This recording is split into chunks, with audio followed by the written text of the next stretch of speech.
So my friend and I decided to switch exotic cars for a week or so. And check out what he has. He has a 2017 McLaren 570. This is a GT. And I gotta say, it's an exotic car. But some of my friends were saying that, because they thought I bought this car and traded my Audi R8 in, they said, dude, that was a big mistake. I'm trying to figure out why, because although I do love my Audi, and I'm going to do another video telling you why, this is such a cool car. Let me just show you what I'm talking about. Do you need any other reason other than this why this is a cool car?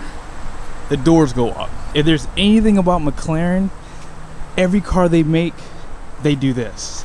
Now, I did do a race in the Audi R8. In the comment section, which one won? I need to know. Let me know if you guys know. Let me know if you want to guess. But I'm going to take this car for a quick drive. I'm about to give it back to him soon. And yeah, I got to enjoy it while I can because it's going to be gone soon. But man, check out the interior. I just vacuumed it out. This is a really hard car to get into. Based off what people have told me, this is McLaren's Sport Series. The 570 was really a like 911 competitor. And I'll be honest, I mean, this is a really nice 911 competitor. This car stickered at $206,000 too. And it's a really nice car. Like, I cannot complain. The only thing I don't like about this car is the sound. And I'm gonna go over that in another video. But nevertheless, let's go ahead and take it for a drive.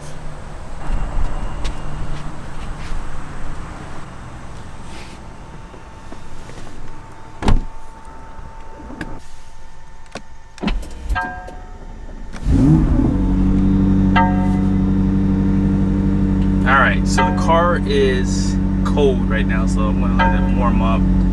Alright guys, so there's two dials here for performance.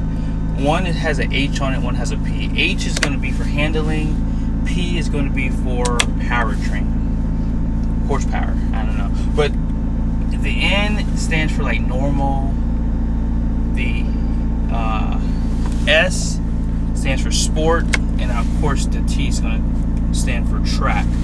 So you have, like I said, two dials. For one's for handling, one's for the powertrain.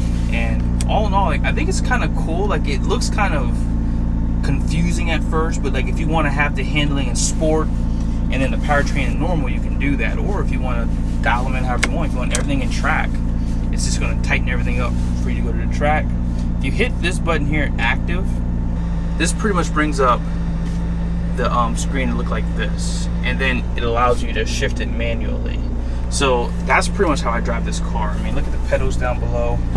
Everything looks really cool. Now, the way you drive this car, like you see how it's in park, it won't go anywhere. Oh, I'm in neutral actually, but if you were to put it in drive, right, it won't allow you to go. Now you have to put your seatbelt in. And watch this. And then it'll go forward. So you don't even have to turn off the parking brake. And as you can see down below here, there is no park, button. So basically you have to pull the emergency brake to park it. And that's kind of cool, I guess. At first I didn't like it, but I guess I kind of understand it now. But this is a cool car, all in all. It handles really good. Like, it feels tighter and more dialed into performance than the Audi R8. I think the Audi R8 is more of like a Grand Tour. Now this is a GT, and that GT stands for Grand Tour. I don't know if you can see that down below there. But 570 GT, this car is supposed to be like a slot below the performance like a 570S. I think the S is a little bit more tighter from what people have told me. And yeah, I don't know if you lose any performance because this car still feels really fast. Like, I did a race with the Audi R8, and like I said, I'll show that footage to you in a little bit. Alright, so I have to wait till these three boxes turn green. So it looks like coolant is green already, engine oil is still cold, and the transmission is still cold too.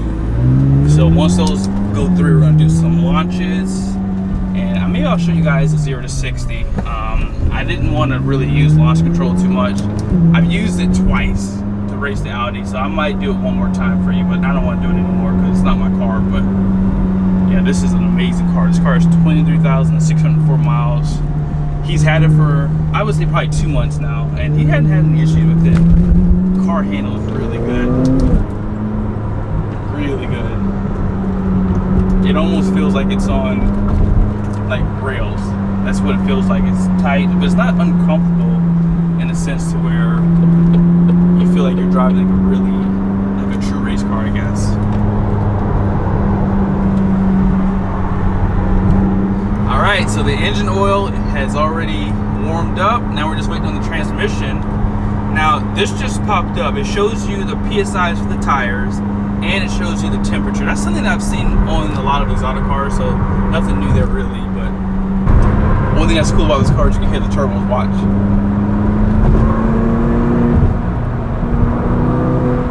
Sounds so good. There it is. We have made it. But there's a lot of traffic, so I don't know. We might not be able to go that fast. Maybe we'll find a back road to go on. Let's do that. Hold on 1 second.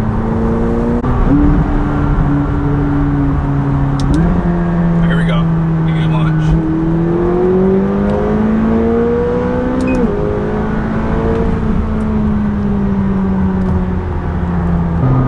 She is fast. Like when this car gets into the broadband, when those turbos kick in, it feels like it's pulling for days. Woo!